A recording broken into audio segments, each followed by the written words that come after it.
I do not feel great today.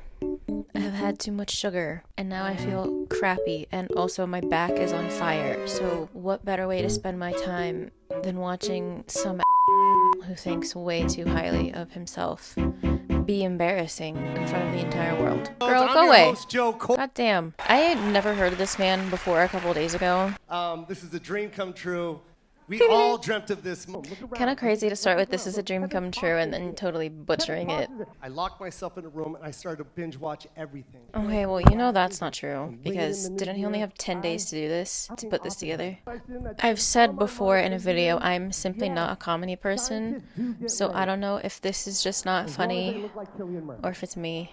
Oppenheimer is based on a 721-page Pulitzer Prize-winning book about the Manhattan Project. And Barbie is on a plastic doll with big boobies.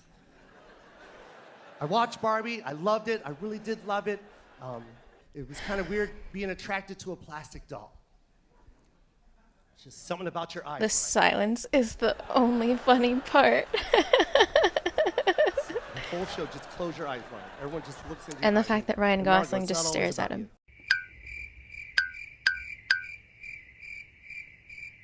I mean, first of all, how old is this man? 52.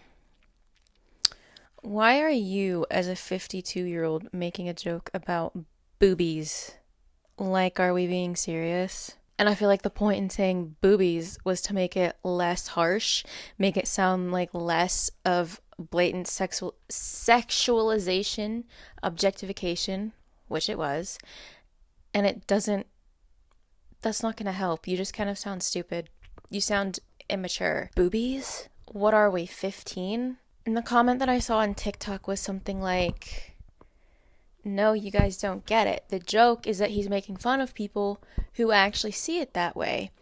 Which, girl, be for real. Wake up, please, right now. The joke is not at all structured in a way that leads the audience to believe it's this layered criticism of the patriarchy and misogyny and misogynistic comedians. You have no reason to think that. And even if it did come across that way, which it didn't, because that's not what it is. Take The Idol, for example. The Idol was meant to be a commentary on how toxic fame can be when you're a woman in the industry. How the people around you can be very predatory, very controlling, yada yada. And it didn't end up being that at all.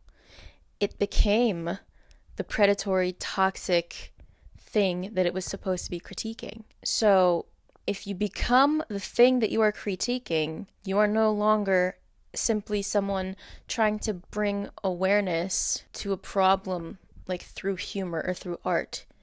You become the problem. So even if that's how it's supposed to be, in reducing Barbie to a doll with boobs, he became the thing that was supposed to be critiqued. And I say that in a hypothetical world where he is this big brain guy who is making a social commentary, that's not what it was at all.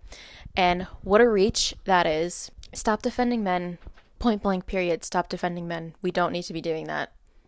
We're past that. And I think the silence around the room should be sign enough that it was gross. Furthermore, do celebrities just exist on a different internet than the rest of us? Because there's no way that you could be online for even a day in 2023 and think that joke would fly. Sir, I know you've heard of Matt Rife.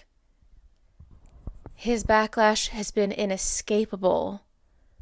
What made you think praising Oppenheimer and then calling Barbie a doll with boobies would fly? Clearly, we don't like that anymore. And furthermore, it's just, women have been reduced to their bodies forever. Women have been the butt of the joke forever. The world is starting to change. That shit gets called out now. Why are you still doing that?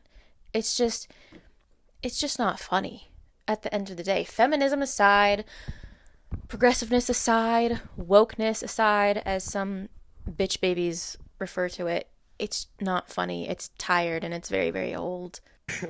The key moment in Barbie is when she goes from perfect beauty to bad breath, cellulite, and flat feet, or what casting directors call character actor. Okay, so Selena Gomez does not like that joke at all. I don't understand the joke. Yo, I got the gig 10 days ago. You want a perfect monologue? Yo, shut up. You're kidding me, right?